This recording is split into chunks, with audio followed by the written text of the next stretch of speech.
অনেক কিছু ঘটে যায় যেটার উপর আমাদের কোনো হাত থাকে না, তো যেটার উপর আমার নিয়ন্ত্রণ নাই সেটা নিয়ে আমি উদ্বিগ্ন হয়ে লাভ আছে?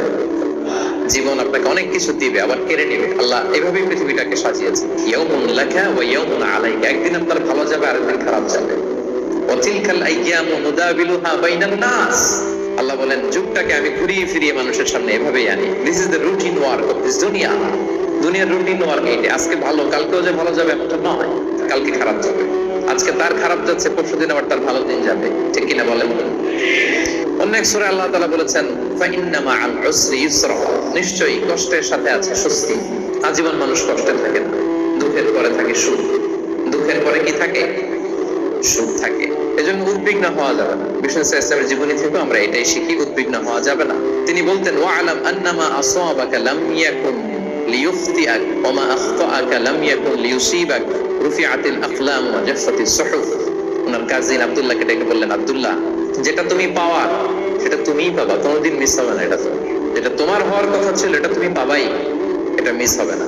আর যেটা তোমার নসিবে নাই, যেটা তুমি পাবা না, গোটা বিশ্বের সব ক্ষমতাকে হাতের মুঠোয় আনলেও সেটার দেখা তুমি পাবে না। এই জন্য উদ্বিগ্ন হয়ে লাভ আছে বলেন?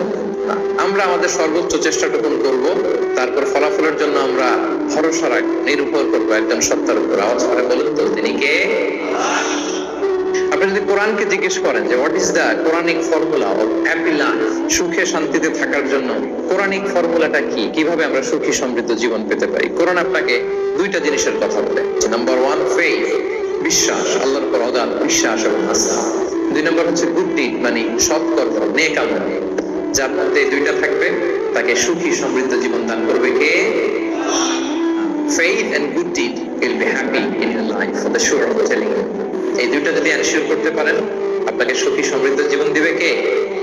এবং এই আয়াতটি দিয়ে হ্যাপি হওয়ার কোরআনিক ফর্মুলা দিয়ে আমি আজকের আলোচনা শুরু করেছি। আল্লাহ তাআলা সূরা নাহলের 97 নম্বর আয়াতে বলছেন, মান আমিলা সালিহান মিন যাকারিন আও উনসা ওয়া হুয়া মুমিন ফালানুহইয়ান্নাহু হায়াতান তাইয়্যিবা ওয়া লানাজজিয়ান্নাহুম আজরাহুম বিআহসানি মা কানু ইয়ামালুন।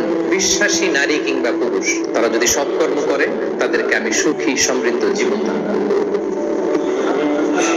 অর্থগুলো খেয়াল করে শুনুন। আল্লাহর কথায় কোনো ফাঁকফোকর থাকে না, আল্লাহর কথায়, নবীর কথায় ফাঁকফোকর থাকে না। আল্লাহ তাআলা বলেছেন বিশ্বাসী নারী কিংবা পুরুষ তারা যদি নেক কাজ করে, সৎকর্ম সম্পাদন করে, তাহলে তাদেরকে আমি সুখী সমৃদ্ধ জীবন দান করব।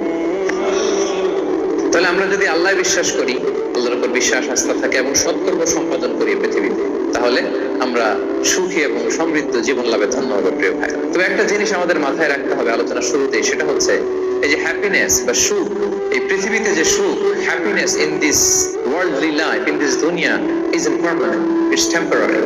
পৃথিবীর সুখটা এটা পার্মানেন্ট, এটা অস্থায়ী, টেম্পোরারি। পার্মানেন্ট সুখ দেয়া হবে জান্নাতে। আওয়াজ করে বলেন কোথায়? জান্নাতের সুখের মধ্যে কোনো গ্যাপ নাই, ইন্টারাপশন নাই। কিন্তু পৃথিবীর সুখ শান্তির মধ্যে এটা বারবার ইন্টারাপ্টেড হবে। আর জান্নাতের সুখ হচ্ছে আনইন্টারাপ্টেড। সুবহানাল্লাহ। যখন পৃথিবীতে আপনি সুখে আছেন, আপনার সুখকে কি ইন্টারাপ্ট করে? অসুস্থতা। খুব সুখে আছেন, শান্তিতে আছেন, হঠাৎ অসুস্থতা চলে আসে, তার মানে ইন্টারাপশন হয়েছে না? বলেন, kidney failure, heart attack, cancer stage 3 তে চলে গেছে, 4 এ চলে গেছে, তাহলে হ্যাপিনেসটা আর থাকলো না, এটা টেম্পোরারি। দুনিয়ার সুখকে ইন্টারাপ্ট করে বার্ধক্য। খুব সুখে শান্তিতে জীবন কাটাচ্ছিলেন, কিন্তু বয়স হয়ে গেছে 80, এখন আর সেই সুখ আছে? কথা বলে না কেন? সেই স্বাদ আল্লাহ নাই, সেই সুখের ছোঁয়া পরশন নাই। তাহলে দুনিয়ার সুখ টেম্পোরারি, অসুস্থতা এসে সুখ কেড়ে নেয়, বার্ধক্য এসে সুখ কেড়ে নেয়, আর সবচেয়ে বড় যে ব্যাপারটা এসে সুখের ইতি ঘটায় সেটা হচ্ছে মৃত্যু। সেটা কি? সুখে শান্তিতে জীবনযাপন করতেছেন, হঠাৎ সবকিছু চমকে দিয়ে, আপনাকে একেবারে থমকে দিয়ে মৃত্যুর আগমন ঘটে যায়, তাই না? ওয়ালিকুল্লি উম্মাতিন আজাল ফাইদা জাআ আজালুহা লা ইস্তাখিরুনা সাআতান ওয়া লা ইস্তাকদিমুন। একেবারে ফিক্সড করা, সিলেক্ট করা কখন আপনি মরবেন।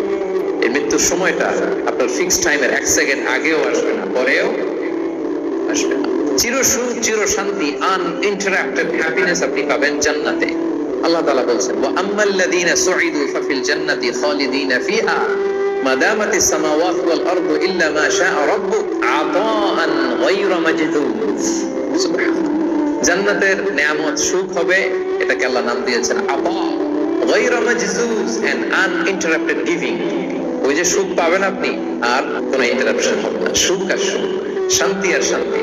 It's a gift without an end, এটার কোনো এন্ডিং নাই, শুরু আছে শেষ নাই। সুবহানাল্লাহ বলেন। And it will be an hour never to be taken away. একবার যে দেয়া হবে আর ছিনিয়ে না, একবার যে এন্ট্রি পাবেন আর জান্নাত থেকে বের হওয়া লাগবে না। তাহলে সুখ শান্তি আমরা কিভাবে পাবো এটা জানার আগে এই কথাটা আমাদেরকে মাথায় আগে ঢুকিয়ে নিতে হবে যে দুনিয়ার জীবনটা এখানে সুখ শান্তি ক্ষণস্থায়ী, চির সুখ চির শান্তির জায়গা হচ্ছে জান্নাত। জান্নাতে অসুস্থতা নাই আছে। বিষ্ণু ইসলাম বলেছেন জান্নাতে যারা ঢুকবে তারা হবে আপনা সালাসিন ওয়া সালাসিন, 33 বছরের তাগড়া যুবক হয়ে ঢুকবেন, চির যুবক চির যৌবন। আহলুল জান্নাতে জুরদা ওয়া মুরদা ওয়া আপনা সালাসিন ওয়া সালাসিন, শুভ্রদেহী সুন্দর সুঠাম স্মার্ট ড্যাশিং ফেসের হবে, বয়স বাড়বে, অসুস্থতা স্পর্শ করবে না, আর মৃত্যুই থাকবে না সেখানে। কি বলেন থাকবে? ইউতাল মাউতু বিকাবশিন আমলাহ, সাদা একটা বকরির আকৃতিতে মৃত্যুকে আনা হবে। ফায়ুযবাহুল মাউত, মৃত্যুকে সেদিন মৃত্যু দেয়া হবে, মৃত্যুকে জবাই করে বলা হবে ইয়া আহলাল জান্নাতি খুলুদুন ফালা মাউত, হে জান্নাতবাসীরা নো টেনশন, এনজয়। সুবহানাল্লাহ করবেন না? আল্লাহ বলেন ফালানুহিয়ান্নাহু হায়াতান তাইয়্যিবা, ইসলামের গাইডলাইন মেনে চললে আমি তোমাদেরকে হায়াতে তাইয়্যিবা দিব। এই শব্দটা আপনারা প্রায় শুনেছেন না? আমরা বলি না যে আমার জন্য দোয়া করবেন, আল্লাহ যেন আমাকে হায়াতে তাইয়্যিবা দেন। অনেক মাশায়েখদের কাছে দোয়া চাইলে দেখবেন যে ওনারা বলে যে আল্লাহ তোমাকে হায়াতে তাইয়্যিবা নসিব করুন। এটা কি বলে? সুখী সমৃদ্ধ জীবন। আল্লাহ তাআলা আমাদের সবাইকে হায়াতে তাইয়্যিবা নসিব করুন। তো কি করে আমরা এই হায়াতে তাইয়্যিবা পেতে পারি? লাইফকে কখনো জটিল করবেন না, make it simple, you will be happy. অনেকে দেখবেন যে সহজ রাস্তাটা চেন না, খালি পেঁচায়, খালি জটিল করে। ওমা জাআলা আলাইকুম ফিদ-দীনি মিন হারাজ, আল্লাহ দিনের মধ্যে কোনো কাঠিন্যতা রাখবে না, জটিলতা রাখবে না, সহজ। দিন পালন কঠিন না সহজ বলেন তো? সবাই বলবেন কঠিন না সহজ? দাঁড়িয়ে নামাজ পড়া ফরজ, কিন্তু দাঁড়াতে পারেন না। বসে পড়লে কবুল করবে কে? বসতেও পারেন না। শুয়ে পড়লে কবুল করবে কে? শুতেও পারেন, ইশারায় পড়বেন, কবুল করবে কে? ওযু করে নামাজ পড়া ফরজ, পানি নাই, তায়াম্মুম করে নামাজ পড়লে কবুল করবে কে? তাহলে ইসলাম কি কঠিন না সহজ? Make your life simple, you'll be happy. লাইফটাকে জটিল বানাবেন না। অল্প কয়েকদিনের দুনিয়া, এমনি কেটে যাবে এটা। ওই দিকে যেন না ঠকি, ওইটা খেয়াল রাখবে। ওইখানে ঠকলে সব শেষ, আমও শেষ, সালাও শেষ। ওইখানে যেন ঠকে না যায়, এটা খেয়াল রাখতে হবে। আপনি লাইফটাকে সিম্পল করবেন, আপনি হ্যাপি হবেন। রাসূল সাল্লাল্লাহু আলাইহি ওয়াসাল্লামের জীবনের দিকে যদি তাকান দেখবেন তিনি তাই করেছেন। সুবহানাল্লাহ। সহিহ মুসলিমের একটা হাদিস শোনাই আপনাদেরকে। আম্মা জান আয়েশা রাদিয়াল্লাহু তাআলা আনহা বর্ণনা করেন, তিনি বলেন যাতা ইয়াউমিন জাআ রাসূলুল্লাহ সাল্লাল্লাহু আলাইহি ওয়াসাল্লাম, একদিন সকালবেলা রাসূল সাল্লাল্লাহু আলাইহি ওয়াসাল্লাম আমার বাসায় আসলেন। এসে বললেন ইয়া আয়েশা, হে আয়েশা, আল ইনদাকুম শাই, ফজর নামাজ পড়ে এসে বলতেছে আয়েশা ব্রেকফাস্ট করার মতো ঘরে কিছু আছে, খাওয়ার মতো কি কিছু আছে? আম্মা জান আয়েশা বলেন ক্বালাত মা ইনদানা শাই, ঘরে কিছু নাই ইয়া রাসূলুল্লাহ, কিছুই নাই খাওয়ার মতো। রাসূল সাল্লাল্লাহু আলাইহি ওয়াসাল্লাম বললেন ফা ইন্নী সাইম, ঠিক আছে কিছু যখন নাই তাহলে আমি রোজার নিয়ত করে ফেলব, রোজার নিয়ত করে ফেলব। এর চেয়ে সহজ সরল আর পলিসি হতে পারে? আয়েশা ফজর নামাজ পড়ে আসছি, ব্রেকফাস্ট করার মতো কিছু আছে ঘরে? ইয়া রাসূলুল্লাহ কিছু নেই। নাই? ঠিক আছে, আই এম ফাস্টিং, যাও রোজা রাখলাম, রোজা নিয়ত করলাম। কত ইজি গোয়িং, কত সিম্পল বানিয়েছেন লাইফটা। আচ্ছা আমরা হলে কি করতাম? একটু মিলাই নিজের সাথে। সাধারণত আমরা যেটা করতাম, আমরা অনেকে রেগে যেতাম। প্রিয় ভাইরা, ঘরে কিছু নাই মানে তুমি আগে জানাবা না আমাকে? হ্যাঁ, গত রাতে বললে তো কিছু নিয়ে আসতে পারতাম। সাধারণত এইভাবেই তো রিয়েক্ট করি আমরা, কি বলেন ঠিক কিনা? আগে জানাবা না কেন? আগে বলবে, রেগে যেতাম। অথবা বলতাম আচ্ছা ঠিক আছে এখন যে একটা কিছু ব্যবস্থা করি, দেখি কিছু পাওয়া যায় কিনা। এরকম অনেক ওয়ে খুঁজতাম। তো রাসূল সাল্লাল্লাহু আলাইহি ওয়াসাল্লাম এই কোনো অপশন না নিয়ে বললেন ওকে, there is no food for breakfast, I'm gonna fast fa inni sa'im, ঠিক আছে খাবার যখন নাই আমি রোজাই রেখে দেব। সুবহানাল্লাহ। এভাবে তিনি তার লাইফ লিড করেছেন। Make your life simple, you'll be happy. জটিল না করে সহজ করুন, আপনি হ্যাপি হবেন। রাসূল সাল্লাল্লাহু আলাইহি ওয়াসাল্লামের লাইফস্টাইল ছিল very simple, so simple yet so special. আমরা যেন এভাবে সিম্পলি সলিউশনের দিকে যাই। প্রিয় ভাইরা, জীবন কখনো সহজ নয়, জীবন কখনো সহজ নয়। জীবনকে সহজ বানিয়ে নিতে হয়, কখনো দোয়া করে, কখনো আল্লাহর উপর ভরসা করে, কখনো ইগনোর করে, কখনো কখনো মানিয়ে নিয়ে স্যাক্রিফাইস করে, অ্যাডজাস্ট করে। ঠিক কিনা বলেন? জীবন সহজ নয়, সহজ করে নিতে হয়, মানিয়ে নিতে হয়, অ্যাডজাস্ট করতে হয়, স্যাক্রিফাইস করতে হয়। ক্ষমা করলে আপনি সুখী হবেন। অনেকে আছে ক্ষমা করতে চায় না, কঠিন হৃদয়, পাথরের মতো শক্ত হৃদয়, মাফ করতে চায় না কাউকে। উনি আবার মুনাজাতে বসলে আল্লাহ আল্লাহ আমারে মাফ করো, আল্লাহ আমারে ক্ষমা করো, কাঁদতে কাঁদতে বুক ভাসায়, উনি ক্ষমা চায় মাগার উনি কাউরে ক্ষমা করে না। এরকম ডাকাত আছে না নাই? উনি ক্ষমা চায় আল্লাহর কাছে, কিন্তু উনি ক্ষমা করে না। প্রিয় ভাইরা, ক্ষমা করুন, যে ক্ষমা করে সে ক্ষমা পায়। আচ্ছা, একটু চোখটা বন্ধ করে জানা অজানা পাপের পাহাড়ের দিকে তাকালাম। এবার একটু চিন্তা করেন যে কি পরিমাণে ক্ষমা আল্লাহর পক্ষ থেকে আমার জন্য প্রয়োজন। পাপের পাহাড়ের দিকে একটু তাকান, আপনার জানা অজানা যে পাপের পাহাড়, তাকান এবং ভাবুন এগুলোর জন্য কি পরিমাণে ক্ষমা আল্লাহর পক্ষ থেকে আপনার দরকার, প্রয়োজন। সেই প্রয়োজনের তাগিদে হলেও ক্ষমা করুন। খেয়াল রাখবেন, যে ক্ষমা করে সে ক্ষমা পায়, যে অন্যকে ক্ষমা করে না সে ক্ষমা পায় না। তাহলে আল্লাহর কাছে ক্ষমা চাওয়ার আগে আপনি আপনার পাশের লোকদেরকে ক্ষমা করবেন। পারা যাবে তো ইনশাআল্লাহ? ক্ষমা এটা সবাই করতে পারে না, এটা অনেক বড় মহৎ গুণ। যার হৃদয় বড় সে ক্ষমা করতে পারে। আপনি যদি ক্ষমা না করে কারো ব্যাপারে হিংসা, বিদ্বেষ, ক্ষোভ, হিংসা অন্তরে পুষে রাখেন, ওর কোনো লস নাই, লস আপনার। It will burn yourself inside, আপনারা জ্বালিয়ে দিন। আপনি কারো ব্যাপারে ক্ষোভ রাখছেন, ক্ষোভে গদগদ, রেগে অস্থির, হিংসা, ওর কিছুই হচ্ছে না, হচ্ছে কার? আমার। আপনাকে জ্বালিয়ে পুড়ে শেষ করে দেবে। ওর দিকে তাকানোর দরকার নেই। আপনার নিজের সুখের জন্য আপনি অন্যদেরকে ক্ষমা করুন। তাহলে দেখবেন, যদি ক্ষমা করে দেন, একটা মনোদৈহিক প্রশান্তি আপনি লাভ করবেন, একটা সুখানুভূতি আপনি পাবেন। ক্ষমা করে দেন, রাগ, ক্ষোভ, হিংসাকে না বলুন, মনটাকে নির্ভর রাখবেন। You'll be happy. মুসনাদে আহমদ ইবনে হাম্বলের একটা হাদিস, বিষ্ণু ইসলাম সাহাবাদেরকে নিয়ে একটা মজলিসে বসা। হঠাৎ করে তিনি বললেন, ইয়াতলু আলাইকুমুল আনা রাজুলুন মিন আহলিল জান্নাহ। ঠিক এখনই একজন এসে এই মজলিসে তোমাদের মধ্যে বসবে, সে জান্নাতি। সে কি? এটা শোনার পরে তো সব সাহাবারা নড়ে চড়ে বসলো। কি রে, রাসূল সাল্লাল্লাহু আলাইহি ওয়াসাল্লাম একজনকে জান্নাতের অ্যানাউন্সমেন্ট দিচ্ছে, কে সে, কি তার আমল? তো দেখা গেল এক আনসারী সাহাবা প্রবেশ করেছে, তার জুতা দুইটাকে বগল দাবা করে, কিন্তু কেউ তারে চিনে না। তারা যে এক্সপেকটেশন করছিল যে খুব আল্লাহ আল্লাহ এমন কেউ আসবে, না, সাধারণ। সবাই অবাক হলো যে কি তার আমল। রাসূল সাল্লাল্লাহু আলাইহি ওয়াসাল্লাম তাকে জান্নাতি বলে ঘোষণা দিয়েছে। কিছুদিন পরে আবারও আরেক মজলিসে রাসূল সাল্লাল্লাহু আলাইহি ওয়াসাল্লাম বললেন, ইয়াতলু আলাইকুমুল আনা রাজুলুন মিন আহলিল জান্নাহ। এখন একজন লোক আসবে, সে জান্নাতি। সবাই আবার নড়ে চড়ে বসলো, খেয়াল করলো, দেখি কে আসে, দেখি কে আসে। দেখলো আবার সেই আনসারী সাহাবী আসলো। সবাই তো অবাক। তার কিছুদিন পরে আরেক মজলিসে রাসূল সাল্লাল্লাহু আলাইহি ওয়াসাল্লাম বললেন, ইয়াতলু আলাইকুমুল আনা রাজুলুন মিন আহলিল জান্নাহ। এক লোক আসবে এখন, সে জান্নাতি। সবাই অবাক, দেখি কে আসে, আবার সেই আগের লোকই আসে। সুবহানাল্লাহ।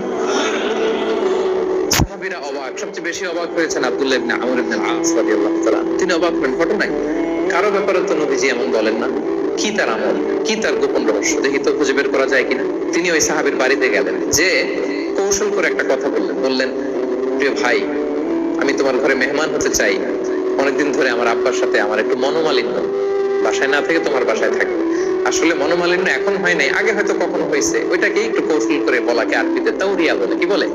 তাওরিয়া, মানে একটু টুইস্ট করে কথা বলা, মিথ্যা হয় না, এটা তাওরিয়া বলে। তো আরবরা তো, সাহাবারা তো মেহমান পেলে খুশি হতেন। তিনি বললেন, হ্যাঁ অবশ্যই মেহমান হবেন, আহলান ওয়া সাহলান, আসুন।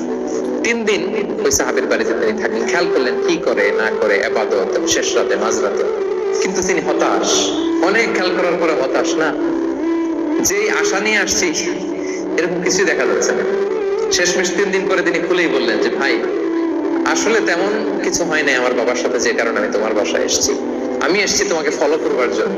ফলো করবার জন্য কারণ কি? তখন তিনি বললেন, 3টা ভরা মজলিসে বিষ্ণু ইসলাম তোমাকে জান্নাতি বলে ঘোষণা দিয়েছে। আমি দেখতে চেয়েছি যে তুমি কি আমল করো, কি তোমার এমন আমল যে কারণে তুমি জান্নাতি, একটু দেখার জন্য এসেছি। রাসূল সাল্লাল্লাহু আলাইহি ওয়াসাল্লাম তোমাকে 3 বার জান্নাতি বলে ঘোষণা দিয়েছে, কিন্তু দেখলাম না, তুমি নামাজের সময় নামাজ যাও, শেষ রাতে তাহাজ্জুদ করো, তাও 2-4 রাকাত, কোনোদিন করো কোনোদিন করো না, কোরআন তেলাওয়াত করো, দান সদকা, স্বাভাবিক করো, অস্বাভাবিক কিছু না, আমাদের মতোই, কখনো কখনো আমাদের চেয়েও কম। তো কি তোমার গোপন রহস্য? ওই সাহাবী বলে, আমিও জানি না। কেন যে নবী সাল্লাল্লাহু আলাইহি ওয়াসাল্লাম বলেছে আমিও জানি না, তবে একটা ব্যাপার আমি মনে করি, হয়তো এটা আল্লাহর কাছে পছন্দনীয় হতে পারে। এইবার তো আব্দুল্লাহ বলে, ওই তবেটা কি? সেটা কি? একটা আমল তুমি করো, এটা হয়তো আল্লাহর ভালো লাগতে পারে, সেটা কি আমাকে বলবে? তখন সেই আনসারী সাহাবী বলল যে, আমি প্রতিদিন যখন রাতে বিছানায় ঘুমোতে যাই, আমি ঘুমোতে যাওয়ার আগে সবাইকে ক্ষমা করে তারপর বিছানায় যাই। আমি কারো ব্যাপারে আমার অন্তরে, আমার হৃদয়ে কোনো হিংসা, বিদ্বেষ, ক্ষোভ, রাগ পেলে পুষে রাখি না। আমি ওই দিন মিটাই ফেলি। আল্লাহরে বলি, আল্লাহ আজকে আমার যে কষ্ট দিয়েছে, জুলুম করেছে, যার সাথে আমার মনোমালিন্য হয়েছে, কারো ব্যাপারে কোনো কমপ্লেইন, অভিযোগ, রাগ, ক্ষোভ কিংবা হিংসা আমার হৃদয়ে নাই। আল্লাহ আমি সবাইরে মাফ করে দিই। এইটা বলে আমি বিছানায় ঘুমাতে যাব। আল্লাহু আকবার। আব্দুল্লাহ ইবনে আমর ইবনে আল-আস বলেন, হাদা হুয়া, আরে এটাই তো সেটা। এটা তুমি ছোট আমল মনে করছো, এটা এত সহজ নয়। আমরা অনেকেই হয়তো এটা পারি না, তুমি পেরেছো। এজন্যই আল্লাহ তাআলা তোমার মর্যাদা বাড়িয়ে দিয়েছে। বলেন সুবহানাল্লাহ। প্রিয় ভাইরা, যে ক্ষমা করে তার মর্যাদা বাড়িয়ে দেয় কে? এখন থেকে কি করবেন? রাগ, ক্ষোভ এগুলো পুষে রাখবেন। আপনি যদি ক্ষমা করতে পারেন, অনেকে পারে না, না পারলে সে কষ্ট পায়, তার মধ্যে কষ্ট কাজ করে। আপনি যদি কষ্টটাকে হালকা করতে চান, আপনি ক্ষমা করে দিবেন। রাসূল সাল্লাল্লাহু আলাইহি ওয়াসাল্লাম মক্কা বিজয়ের পরে সাধারণ ক্ষমার ঘোষণা দিলেন। 3-4 জনকে তিনি এক্সিকিউশন করলেন, শাস্তি দিলেন। তারপরে তিনি সাধারণ ক্ষমা, যে তাকে মেরেছে, বাড়ি হারা করেছে, ঘর হারা করেছে, নামাজ পড়ার সময় ওটা নারী ভুঁড়ি চাপিয়ে দিয়েছে, ফাঁস লাগিয়েছে গলায়, সবাইকে গণক্ষমা। তিনি বলেছেন, লা তাসরিবা আলাইকুমুল ইয়াউম ইযহাবু ফাআনতুমুত তুলাকা, যে কোনো প্রতিশোধ নাই, সবাইকে আমি ক্ষমা করে দেব। তাহলে যদি আপনি হ্যাপি থাকতে চান, আপনি যদি মনোদৈহিক প্রশান্তি চান, ঘুমোতে যাওয়ার আগে আমরা কারো ব্যাপারে রাগ, খুব হিংসা রাখবো না। হিংসা এমন ভয়ঙ্কর, এটা আপনারা জ্বালায় ফেলবে ভিতর থেকে। It will burn yourself inside. তাহলে আমরা ক্ষমা করব। কি করব? তাহলে আমরা হ্যাপি হব। আপনি অন্যকে হ্যাপি রাখার চেষ্টা করেন, দেখবেন যে আপনি হ্যাপি হয়ে গেছেন। আমরা সবাই নিজেকে নিয়ে ব্যস্ত, আমার আমার আমার বলতে বলতে অস্থির, আর স্বস্তি আসে না হৃদয়ে, চিত্তে শান্তি নাই, অস্থির। কারণ আমি আমার এগুলো বললেই অশান্তি হয়। আর যদি আমাদের, আমরা সবাই এইভাবে প্ল্যান করলে সুখ শান্তি ঢেলে দেয় কে? 3 নাম্বার হচ্ছে try to make others happy with happy. অন্যরে হ্যাপি বানাতে চান, আল্লাহ আপনারে হ্যাপি বানায় দিবে। আপনি যে দান করলেন, এই সওয়াব তো আল্লাহ আপনার জন্য রেখে দিয়েছেন। আপনার ছোট্ট দান, এটাকে পেলে পুষে বাড়িয়ে, কামা ইউরাব্বি আহাদুকুম ফুলুয়া, বুখারীর বর্ণনা, যেমনি মনিব গরু পালে, বাছুর পেলে বাচ্চাটারে বড় করে, আল্লাহ বলে তোমার ছোট্ট দানটাকে পেলে পুষে বড় করে আমি উহুদ পাহাড়ের সমান করে তোমার আমলনামায় ঢুকাই দেব। এটা তো জমা আছে, কিন্তু ইনস্ট্যান্ট ইমিডিয়েট রিওয়ার্ড একটা আছে, তাৎক্ষণিক পাবেন দিলেই। ওটা কি? সুখ। আওয়াজ করে বলতে হবে, এটা কি? দিলে যে কি সুখ, এটা যারা দেয় না, যারা পকেটে হাত ঢুকায় রাখে, পকেট থেকে বের করতে চায় না, এরা এটা বুঝবে। আল্লাহ বলে, এ বনি আদম দাও, দিলে আমি তোমার দেব। আনফিক ইয়া ইবনা আদম উনফিক আলাইক, এ বনি আদম দাও, আমি তোমার দেব। মদিনার সবচেয়ে গরিব সাহাবী হচ্ছেন বেলাল ইবনে রাবাহ রাদিয়াল্লাহু তাআলা আনহু। ওনার অ্যাসেটের পরিমাণ কত জানেন? একটা লুঙ্গি। টোটাল অ্যাসেটের এস্টিমেশন হচ্ছে প্রাইভেটটাকে কভার করার জন্য একটা লুঙ্গি। উনাকে বিষ্ণু সাল্লাল্লাহু বলেছেন, আনফিক ইয়া বেলাল, বেলাল তুমিও দাও। ওয়ালা তাখশা মিন যিল আরশি ইকলালা, আরশের অধিপতির ভান্ডারে কোনো কমতি নাই, বেলাল তুমিও দাও, যা পারো দাও। তুমি এমন রবের গোলাম, তার ভান্ডারে কমতি নাই। হাদিসে কুদসিতে আল্লাহ বলেন, ইয়া ইবনা আদম লাউ আন্না আউওয়ালাকুম আখিরাকুম ইনসাকুম জিন্নাকুম কামু আলা সাঈদিন ওয়াহিদ, পৃথিবীর আদম থেকে শুরু করে শেষ পর্যন্ত হাজার হাজার কোটি কোটি লক্ষ মানুষ যদি একটা প্রান্তরে দাঁড়িয়ে চাইতে থাকো আমি আল্লাহর কাছে, খালি চাও, এটা দাও আল্লাহ, এটা দাও, যা যা দরকার আমি যদি সব দিয়ে দেই, আমি আল্লাহর ধন ভান্ডারের 1 ইঞ্চিও কমবে না। তবে হ্যাঁ, কমতে পারে। হাদিসের শেষে আছে, হ্যাঁ তবে কমতে পারে। সুই দিয়ে সাগরের পানি যতটুকু কমানো যায়, আমার ধন ভান্ডারের এতটুকু হয়তো কমলে কমতে পারে। ধরেন আটলান্টিক মহাসাগরের ওখানে একটা সুই দিয়ে সাগরের এখান থেকে একটু সুইটা লাগালে সুইয়ের মধ্যে একটু পানির ছিটে লাগবে না? একটু কমছে তো সাগর থেকে পানি, এক ফোঁটা নাকি? এতটুকু কমলে কমতে পারে। আমাদের সবাইকে দিলে সুবহানাল্লাহ পড়বেন না? অন্যকে দেন, অন্যকে হ্যাপি করার চেষ্টা করেন, আল্লাহ আপনাকে হ্যাপি বানাবে। সহিহ মুসলিমের একটা বর্ণনা শোনাই। বিষ্ণু ইসলাম বলেন, ওয়াল্লাহু ফি আউনিল আবদি মা দামাল আবদু ফি আউনি আখি। আল্লাহ তাআলা ততক্ষণ পর্যন্ত বান্দার সাহায্যে থাকে যতক্ষণ পর্যন্ত বান্দা তার ভাইয়ের সাহায্যে থাকে। কথা বুঝতে পেরেছেন? আমি আবারও বলি, আল্লাহ তাআলা ততক্ষণ পর্যন্ত কোন বান্দার সাহায্যে থাকে যতক্ষণ পর্যন্ত ওই বান্দা তার ভাইয়ের সাহায্যে থাকে। আপনি আপনার ভাইরে হেল্প করবেন, আপনাকে হেল্প করার জন্য প্রস্তুত কে প্রিয় ভাইরা? তাহলে আমরা যেন দেই, আমরা যেন অন্যের উপকার করি, আমরা যেন অন্যের শুভকামনা জানাই, আমরা যেন অন্যের জন্য দোয়া করি। অন্যের জন্য শুভকামনা করলে লাভ আছে। অন্যের জন্য শুভকামনা করলে এটা কল্যাণ হয়ে নিজের দিকেই ফিরে আসে। অন্যের শুভকামনা করলে এটা কল্যাণ হয়ে বহু গুণে বৃদ্ধি পেয়ে এটা নিজের দিকে ফিরে আসে। রাসূল সাল্লাল্লাহু আলাইহি হাদিসে বলেন, মা মিন আবদিন মুসলিমিন ইয়াদউ লি আখিহি বিযাহরিল গায়বি ইল্লা ক্বালা আল মালাকু ওয়া লাকা বিমিসলিন। কেউ যদি তার ভাইয়ের জন্য দোয়া করে, আল্লাহ তাকে তুমি ক্ষমা করো, ফেরেশতারা বলে, আল্লাহ যিনি দোয়াটা করলো আগে তাকে ক্ষমা করো। আপনি যদি বলেন আল্লাহ আমার ভাই অসুস্থ, আল্লাহ তাকে সুস্থ করো, ফেরেশতারা বলতে থাকে আল্লাহ যিনি দোয়া করলো তার যদি কোনো অসুস্থতা থাকে তুমি আগে তাকে সুস্থ করো। তাহলে অন্যের জন্য শুভকামনা, অন্যের প্রতি হেল্পিং হ্যান্ড দিলে লাভ না লস। যা আছে এটা নিয়ে শুকরগুজার হন, আপনি সুখী হবেন। যা আছে শুকরগুজার হন, আপনি হ্যাপি হবেন।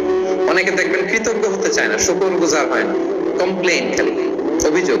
Complain less, be grateful, you will be happy. অনেকে দেখবেন খালি কমপ্লেইন, আছে না নাই, এটা নাই ওইটা নাই, এটা ভালো হয় নাই, এটা পাইলাম না রে, ওইটা হইল না রে, আল্লাহ দিল না রে। শুকরিয়া জিনিসটাই নাই কিছু কিছু লোকের মধ্যে, শুকরিয়া জিনিসটাই নাই। আহা, কত কিছু আপনার লাগবে না, গাড়ি লাগবে, বাড়ি লাগবে, সম্পদ লাগবে, খ্যাতি লাগবে, দাপট লাগবে, পাওয়ার লাগবে, এটা লাগবে, ওইটা লাগবে, কত কিছু লাগে আপনার, এটা নাই ওইটা, এজন্য শুকরিয়া নাই। প্রিয় ভাইরা, শুধু যে বেঁচে আছি এজন্যই আলহামদুলিল্লাহ বলা হচ্ছে।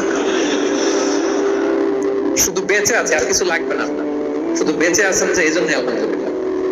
কারণ অনেকের কাছে বেঁচে থাকাটা স্বপ্ন, বেঁচে থাকাটাই তার শেষ ইচ্ছা। আপনি তো বাড়ি চান, গাড়ি চান, নারী চান, সম্পদ চান, এটা চান, ওটা চান, সব চান। ক্যান্সারে আক্রান্ত রোগী 4th স্টেজে চলে গেছে, হসপিটালে যে ওনারা জিজ্ঞেস করেন ভাই আপনি কি চান, গাড়ি, বাড়ি, সম্পদ, কি চান ভাই? বলবে ভাই আমি শুধু বাঁচতে চাই। 4th স্টেজে চলে গেছে, ক্যান্সারে আক্রান্ত, ও কি চায়? আপনি তো কিছুই নাই, আপনি আর আলহামদুলিল্লাহ বলবেন কেন? বেঁচে যে আছেন এটা তো আপনার মাথায় আসে না, যে এটাও যে একটা বড় নেয়ামত। বুঝবেন তার সামনে দাঁড়ালে যে বেঁচে থাকার জন্য স্ট্রাগল করে যাচ্ছে, শুধু বাঁচতে চায়, সে বলে আমি আর কয়টা দিন বাঁচতে চাই, কোনো হিসাব ছাড়া বেঁচে যে আছি এজন্যই আলহামদুলিল্লাহ। এজন্যই কি সব সময় শুকরগুজার হবেন, আল্লাহ নেয়ামত বাড়িয়ে দিবে, বলবেন আলহামদুলিল্লাহ বেশ ভালো আছে, বেঁচে যে আছি এজন্যই আলহামদুলিল্লাহ। আল্লাহ তাআলা বলেন লা ইন শাকারতুম লা আযীদান্নাকুম ওয়া লা ইন কাফারতুম ইন্না আযাবি লাশাদীদ। যদি আমার নেয়ামতের শুকরিয়া করো আমি আল্লাহ আরো বাড়িয়ে দেব। আর যদি নাশুকরি করো, কমপ্লেইন করো, অভিযোগ এটা নাই ওটা নাই, এই পাই নাই ওই পাই নাই, যা দিছি ওইটা উঠে নেব, আর এমন শাস্তি দেব, ইন্না আযাবি লাশাদীদ, আমার শাস্তি বড় কড়া, আমি সব সময় ধরি না, ধরলে খবরদার। অকৃতজ্ঞ বান্দাদের নেয়ামত আমি কেড়ে নেই, আর যারা শুকরগুজার হয় তাদেরকে আমি বাড়িয়ে দিই। সুবহানাল্লাহ। আমরা সুখ খুঁজে পাই না প্রিয় ভাইরা, সুখের চাবিকাঠি সবসময় আমাদের কাছেই ছিল, সুখের চাবিকাঠি আমাদের কাছেই ছিল। আমরা এটা খুঁজে বেড়াই মাঠে, ঘাটে, বনে, বাজারে, অন্যের চাকচিক্যে। অন্যের চাকচিক্য দেখলে আমরা মনে করি ওটা তো অনেক সুখ, এজে কি দুঃখে আছে এটার কোনো খবর নাই। অন্যের চাকচিক্য দেখলে মনে করবেন না খুব হ্যাপি, না ওটা নাও হইতে পারে। এজন্য সব সময় যে কোনো পরিস্থিতিতে আমরা শুকরগুজার হব। নিজের মাঝে খুঁজে দেখেন কত কিছু আল্লাহ দিয়েছে, এজন্য আমার যে পাওয়াগুলো, নেয়ামতগুলো আমি পেয়েছি এজন্য ধন্যবাদ দিব আল্লাহকে, শুকরগুজার হব, সব সময় বলবো আলহামদুলিল্লাহ। এই ধরনের বান্দাদেরকে আল্লাহ পছন্দ করেন। যারা শুধু কমপ্লেইন করে পাই নাই পাই নাই, খাই নাই, নাই নাই নাই এগুলো বলে, এদেরকে আল্লাহ পছন্দ করেন। অন্যের সাথে তুলনা করবেন না, তুলনা কমিয়ে দেন, ইউ উইল বি হ্যাপি। নিজে কেউ না, অন্য কেউ না, তুলনা করবেন না। অনেকে আমরা তুলনা করি নিজের স্ত্রীকে আরেক নারীর সাথে, নিজের সন্তানকে আরেক সন্তানের সাথে, নিজের ভাইকে আরেক মানুষের সাথে করে তাকে ছোট করি। অনেকে দেখবেন ছেলে মেয়ে একটু ভালো পড়াশোনা করে নেই, বলে যে কি করলি তুই, ওই দেখ পাশের বাড়ির ওই ছেলে A+ পেয়েছে, যা তার পা ধোয়া পানি খা। এটা হচ্ছে আমাদের মুরব্বীরা, টিপিক্যাল মা বাবারা এটা বলেন, ভুল করেন, ওনারা বুঝেন না, ওনারা বুঝেন না। কখনো কম্পেয়ার করবেন, এটা করে আপনার ছেলের মনোবল আপনি আগেই ভেঙে দিচ্ছেন। আপনি দায়ী আপনার ছেলে কিছু না পারার কারণে। আপনি সাহস দেন নিজে, পাশে থাকেন নিজে। A+ যারা পাইছে পা ধোয়া পানি খেতে বলছেন যে, এই জন্য ওকে, ওই ছেলেকে আল্লাহ A+ পাওয়ার জন্য বানাইছে, আল্লাহ ওকে ওই মেধা দিচ্ছে, কিন্তু আপনার ছেলেরা আবার আল্লাহ তাআলা অন্যদিকে মেধা বাড়ায় দিচ্ছে। সে ওইটা পারবে, ওইটা ওই A+ ওয়ালা জীবনও পারবে না, ঠিক কিনা বলেন? আপনার ছেলে যেটা পারবে 10টা A+ হোল্ডার ওটা পারবে না, কারণ প্রত্যেককে আল্লাহ আলাদা আলাদা ফিচার দিয়ে, কোয়ালিটি দিয়ে, ইউনিকনেস দিয়ে পয়দা করেছে। কখনো কম্পেয়ারিং করবেন না, আপনি অনন্য, প্রতিটি মানুষ অনন্য। Everyone in this world is unique. প্রত্যেককে আল্লাহ অনন্য করে বানিয়েছেন। আপনার তুলনা আপনি নিজেই, আপনার তুলনা হয় না, আপনি জানেন না। আপনার মধ্যে যে পটেনশিয়াল, যে কারিশমা, এটা আপনি বের করে আনতে পারেন না। ওই যে ওগুলো বলছে পা ধোয়া পানি খা, লেখাপড়া করলি না, কিচ্ছু করলি না, কিন্তু আপনি দেখা যাবে অনেক বড় ব্যবসায়ী হবেন, আপনি অনেক বড় দানবীর হবেন, you'll B a great contributor two society. এরকম আছে না? এজন্য কম্পেয়ার করবেন না কারোর সাথে কম্পেয়ার করবেন না। ও প্লাস পাইছে, ও সফল হয়েছে, ওর চাকচিক্য, ওইটা দেখেই হ্যাপি হবেন না। এই চাকচিক্যটাই তার পুরো লাইফ না। মানুষ যেটা শেয়ার করে ফেসবুকে, এটা হচ্ছে রিল। আপনি কি মনে করছেন এই যে রিলের মধ্যে যতটুকু দেখছেন এটা পুরোটাই ওর লাইফ? আরে ভাই, ওরও অনেক কষ্ট আছে, ওরও অনেক ব্যর্থতা আছে, ফেলিয়ার আছে, ওইটা ও ঢেকে রাখে, ওইটা তো প্রকাশ করে না। দেখবেন আমরা ফেসবুকে ছবি শেয়ার দিলে কি করি? সবচেয়ে ভালো ছবিটা খুঁজি, হাসি দেওয়া, স্মাইলিং ফেস, স্মার্ট লাগতেছে, সুন্দর পিকচার হয়েছে, এটা দিই। কারণ আমি যে হ্যাপি এটা দেখাইতে চাই আমি সবাই, ঠিক কিনা? তার মানে আমার দুঃখের অংশটা তো আমি শেয়ার করি। সো আপনি কারো চাকচিক্য দেখলে অবাক হবেন না, এটাই তার হোল লাইফ নয়। It's not the entire picture of his life. So কখনো কম্পিট করবেন না অন্যের সাথে। তাহলে কার সাথে কম্পিট করবেন? Compete with yourself. নিজের সাথে কম্পিট করুন, নিজের সাথে কম্পিট করুন। And try to be the better version of yourself in every single day. প্রতিদিন নিজেকে একটু একটু করে ডেভেলপ করার চেষ্টা করুন।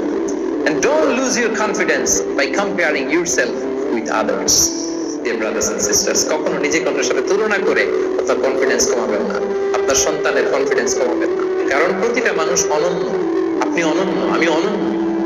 আল্লাহ তাআলা কি অনন্যতা, ইউনিকনেস আপনাকে দিয়েছেন, ওইটা খুঁজে বের করার দায়িত্ব আপনার। সবার গোল্ডেন এ প্লাস পাওয়ার কোনো দরকার নাই, সবাই অ্যাথলেট হওয়ার দরকার নেই, সবার বক্তা হওয়ার দরকার নেই, সবার ব্যবসায়ী হওয়ার দরকার নেই। এক একজনকে আল্লাহ তাআলা এক এক কাজের পয়দা করেছেন, ঠিক কিনা বলেন? আল্লাহ কোরআন ও বিষ্ণু সাল্লাল্লাহু বিভিন্ন আয়াতে এরকম বলেছেন যে ওয়ালা তামুদ্দান্না আইনাইকা ইলা মা মাত্তা'না বিহি আজওয়াজাম মিনহুম যাহরাতাল হায়াতিদ দুনিয়া লিনাফতিনাহুম ফীহি। এ নবী, কাফেরদের চাকচিক্য দেখে আপনি অবাক হবেন না, ওদেরকে ওইটা দিয়েছি কিন্তু হেদায়েত দেইনি। সুবহানাল্লাহ পড়ে।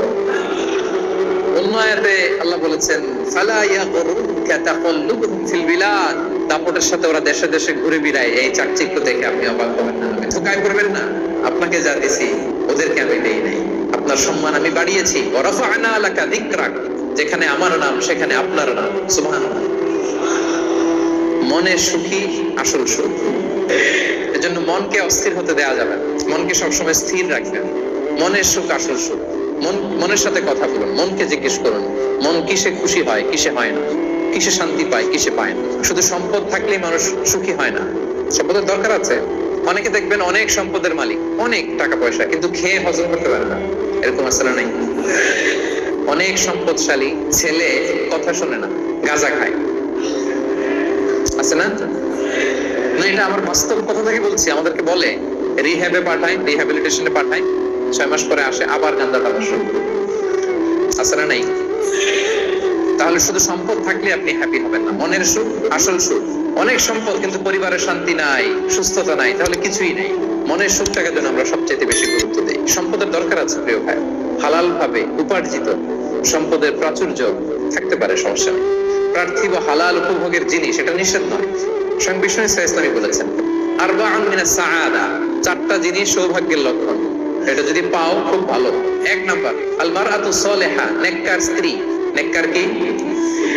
2 নাম্বার আল মাসকানুল ওয়াসি', প্রশস্ত বাড়ি, প্রশস্ত বাড়ি।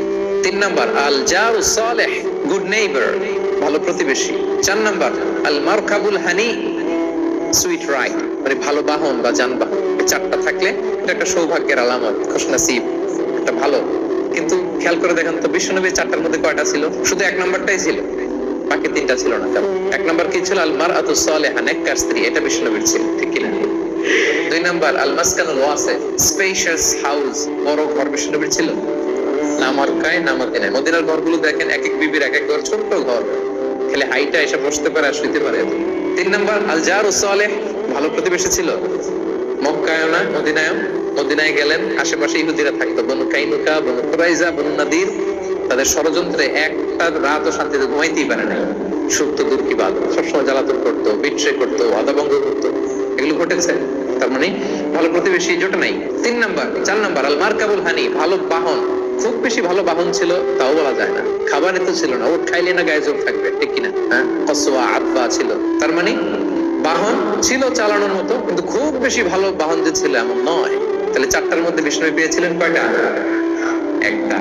কিন্তু মা আয়েশার ঘরের ভেতরে সুখ আর সুখ, কিছু নাই। একটা মশক, পানি খাওয়ার, রুটি বেলার একটা জাজিম, এমন জাজিম, খেজুর পাতার চাটাই দিয়ে জাজিম। বিষ্ণুনবী সেখানে শুলে চাটাইয়ের দাগ পিঠের মধ্যে লেগে যেত, কিন্তু ঘর ভরা সুখ আর সুখ। কারণ টাকা দিয়ে বাড়ি কিনা যায়, গাড়ি কিনা যায়, ঘর কিনা যায়, সব কিনা যায়, কিন্তু সুখ কিনা যায় না। কিনা যায়? এজন্য মনের সুখই আসল সুখ, ওইটাকে গুরুত্ব দিবেন প্রিয় ভাইরা। সহিহ মুসলিমের আরেকটা হাদিসে বিষ্ণু সাল্লাল্লাহু আলাইহি ওয়াসাল্লাম বলেন, লাইসাল গিনা আন কাসরাতিল আরাদি ওয়ালাকিন্নাল গিনা গিনান নাফস। বেশি সম্পদ থাকলেই ধনাঢ্যতা নয়, আসল ধনাঢ্যতা মনের ধনাঢ্যতা। মনে সুখ তো সবখানে সুখ। বেশি প্রত্যাশা করতে যাবেন না, লোভী হবেন না, লোভ আপনার সুখ কেড়ে নেবে। লোভী